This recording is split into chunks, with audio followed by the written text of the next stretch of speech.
la primera noción que quiero compartir con ustedes es el hecho de que el secuestro no tiene fecha de vencimiento. Es decir, el secuestro no se acaba el día de la liberación. El secuestro es una realidad que se vuelve una realidad genética, si se quiere, del secuestrado, y que va a cambiar totalmente su manera de ser, su manera de ver la realidad, de comunicarse con el otro. Y por lo tanto yo diría lo primero es que el secuestro es un asesinato. Es un asesinato, y lo digo pensando las palabras, porque el asesinato es radical, es decir, una vez que la persona se muere ya no hay nada más que hacer. Pues el secuestro tiene eso, es decir, la persona que entra, que es secuestrada, muere. Y muere de una muerte lenta durante el periodo de ese secuestro.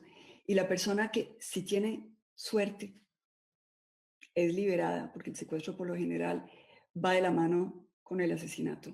Cuando se da la suerte infinita de salir vivo, el ser, la persona que sale, es otra persona. Y la que se quedó o la que entró, esa persona que fue, ya no es más.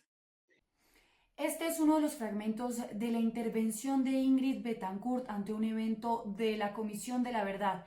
Ella, quien fue candidata presidencial, fue secuestrada en el año 2002 por la guerrilla de las FARC y permaneció en cautiverio bajo su poder durante 6 años, 4 meses y 9 días. Todo esto lo dijo en conversación con el padre Francisco de Rú. Donde hay una violación del soy quien soy, donde hay un descuartizamiento de la dignidad, una usurpación de, del nombre, de la voz, es decir, una anulación del ser humano. Eso, todo eso es una tortura. Es una tortura que dura, en el caso mío, 6 años y medio, en el caso de muchos otros compañeros, hasta 15 años.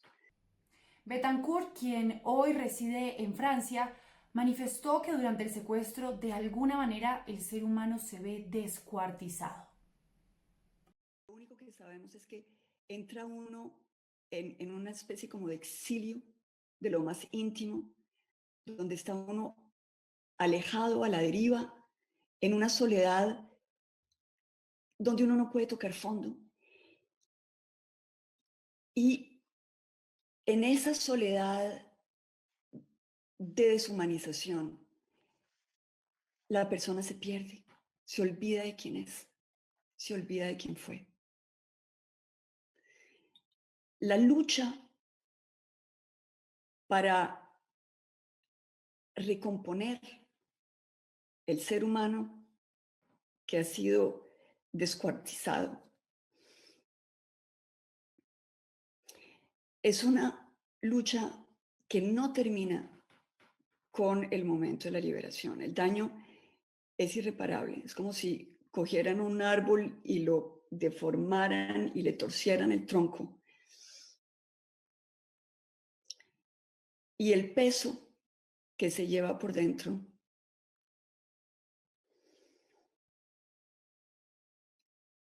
se vive en lo cotidiano, en lo diario, en la confrontación con todas las incapacidades que le quedan a uno para relacionarse adecuadamente con, con los seres queridos, con la realidad, con el mundo. Por eso, si yo pudiera decir algo del secuestro, yo diría que es el peor de los crímenes, porque los incluye todos. Para ella, como víctima del conflicto, algunos excomandantes, no todos, pero sí algunos, han tendido a modificar las versiones de los hechos. van a mantener los hechos, pero van a cambiar las intenciones. Entonces, por ejemplo, van a decir, em, eh, a ella efectivamente se le puso una cadena en el cuello durante muchos años, pero era una manera de protegerla para que no se fuera a volar y morir en la selva. Obviamente esto es una manera de no querer reconocer que lo que hicieron fue eh, ponerme una cadena como un animal. Que yo hubiera corrido el riesgo de mi libertad, eso era problema mío. La verdad es que ellos me tenían ahí era para matarme. Para ella, algunos exintegrantes de esta guerrilla ni siquiera son capaces de reconocer la verdad.